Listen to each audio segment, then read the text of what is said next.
Welcome everyone.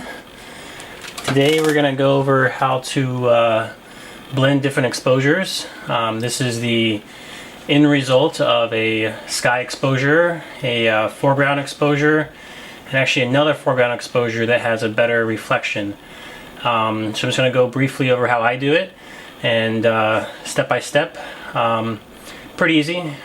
So let's get started. If you use Lightroom, that's fine.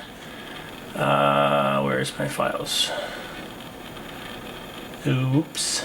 The files are... Oh, actually, no. They're here.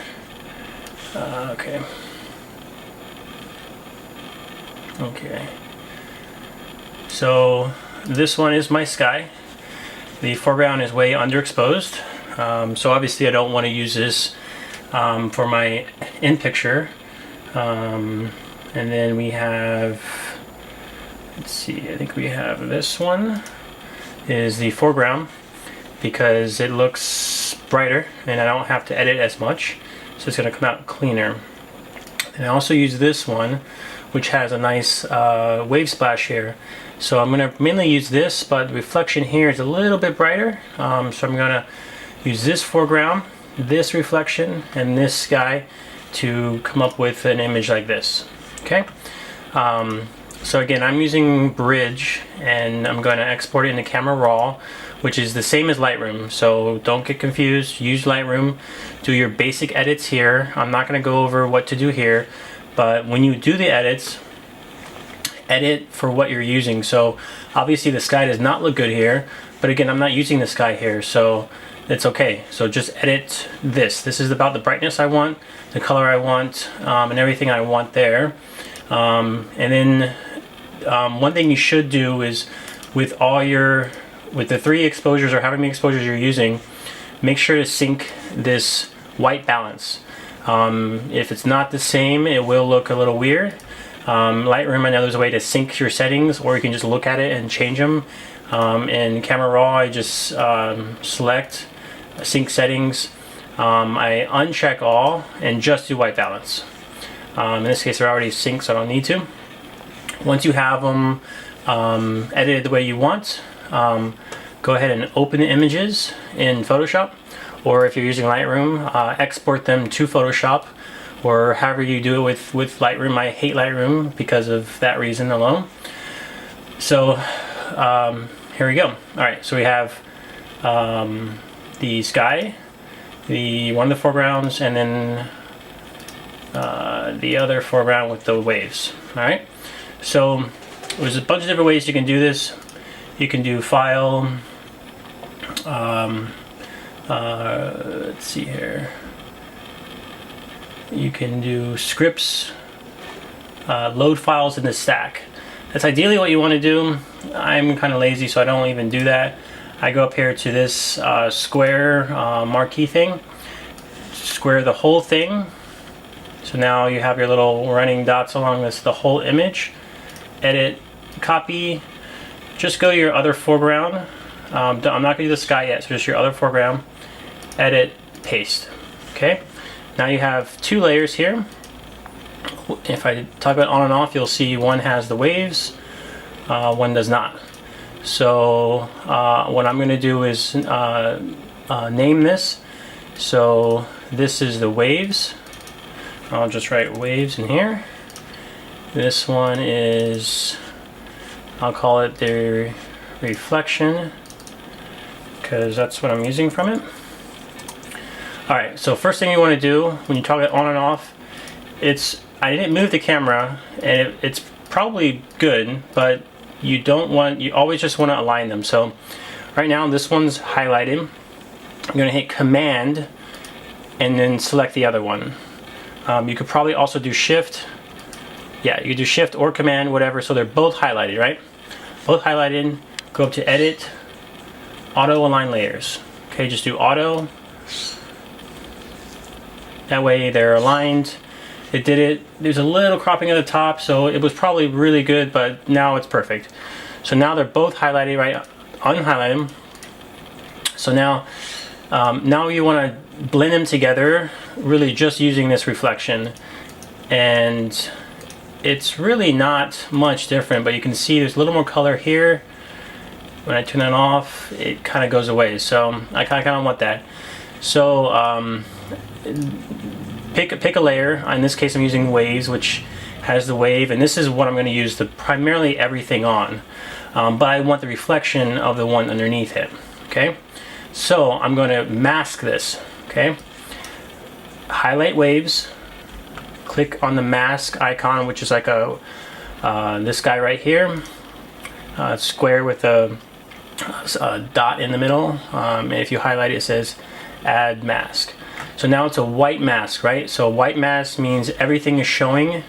If I were to go up to the mask here and invert it, now it's black, nothing's showing. Now this is just reflection, right? So keep it white because we want to use most of this. But I want to erase this part of the Waves picture, which is going to bring in your one underneath it. So how I do that is go up to your mask right here, make sure it's highlighted, go over to this section here. Right, so now this is white on top, right? So if I'm painting white on white, you're not going to get anything, right? So if this is black, you want to switch it. If this is white, you want to make sure it's black. So whatever the opposite is. So in this case, this is white. So I'm going to go and make sure this is black on top, right? So now I'm painting black onto it. Go up to your paintbrush here. Opacity, I'm going to do 100% because I want it 100%, and it's the same image, they're the same color. I don't really have to worry about blending it. If you have different exposures where one's brighter, one's darker, you may want to start out with like 30% or 20 or even 15%. Slowly work your way up so it blends nicely. But in this case, it's the color, that you can see it's not very different. So I'm going to do 100%. Size, this is fine, and then I'm just going to paint right here. And you can see a little black dot showing.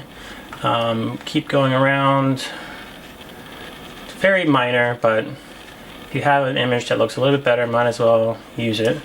So now if I toggle it on and off, you'll see the middle section not change. And I'll actually see a little color right here that when I go on and off, it goes away. So maybe I'm actually going to blend in this little color here.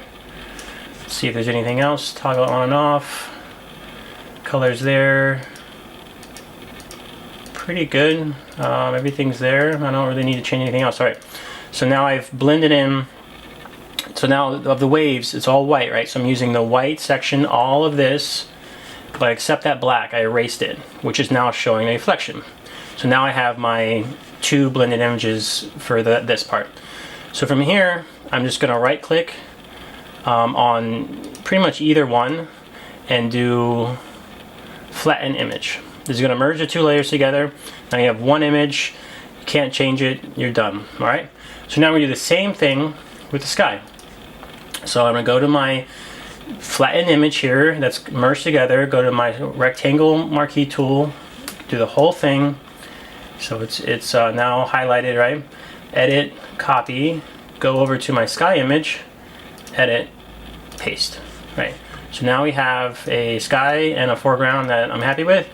Now we just have to blend this. Now this is a little bit trickier, but same idea. The images should be the same, but you can see they move a little bit, right? So highlight both of them using Command or Shift, so they're both highlighted.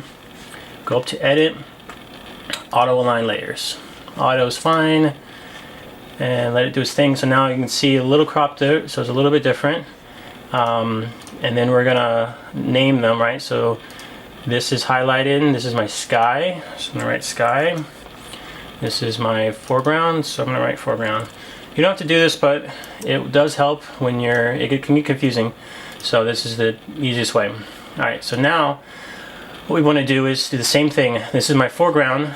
I want to keep all of this, but erase this top half, bringing in the background. So this is highlighted. Go to your mask tool again. It's all white, so everything's showing. And then we're just going to use that brush. I'm going to start with 100. I'll probably lower it down as we get closer to the horizon so it blends nicer.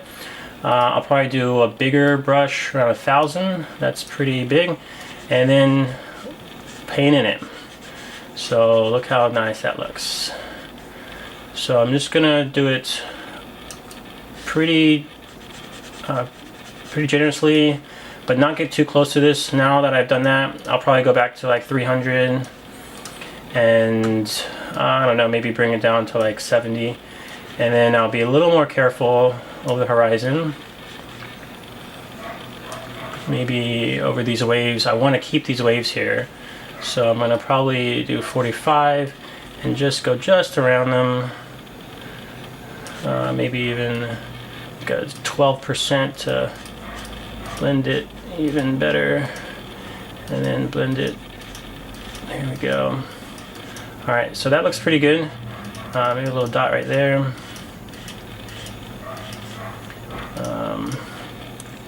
Zoom in, make sure it looks good. It's a little dark. So if you like had overdone it, right, it's a little too dark right here. Remember, you're erasing it by painting the black, so just switch this to white. And now you do the opposite. So at 12, I'll probably make this a little bit smaller now. A little bit bigger. And brighten that up a little bit. Probably too much opacity, more like 9.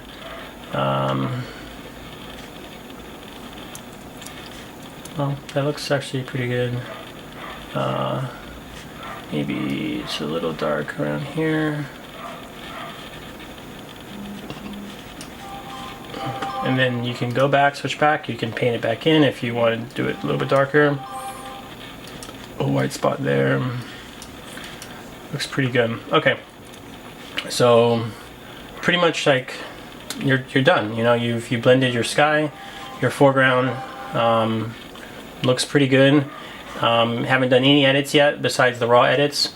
So what I'll do from here, you can keep these separate and just edit this top part and then go down and edit the bottom part. So if I'm doing sky, highlight sky, do a curves layer, and you know, you can add some contrast, make it nice and, you know, pops. I actually am just gonna flatten the image because I don't think I need to do that much. And now it's one image, right? I want to crop out the little extra that you have here, and there you have blended 3 images together. Again, this is an unedited version. Now you can, you know, I'll probably do some curve adjustments. I use this Nik collection. I use Color Effect Pro, which will saturate a little bit and do some other tonal adjustments. But this is how you blend it. Now your one image that will turn into this once you kind of make it pop a little bit more. But this is what you're starting with instead of this and this. And I guess we're using the other one. So hope that was easy enough. Let me know if you have any questions.